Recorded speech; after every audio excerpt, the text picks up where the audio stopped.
Bismillahi ngawitan abdi ngaos kana ieu kitab Safinatun Najah barina ngalap barokah kalawan nyebat jenengan Allah.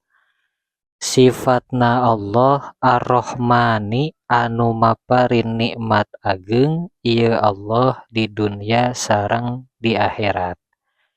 Sifatna Allah Ar-Rahimi anu maparin nikmat alit ieu Allah di akhirat wungkul. Tadi ada kata anu. Maka di dalam lugot apabila kita melugot pakai simbol seperti ini. Nah, ini adalah simbol anu kalau di dalam bahasa Sunda. Kalau di dalam bahasa Jawa itu simbol seperti ini artinya Kang.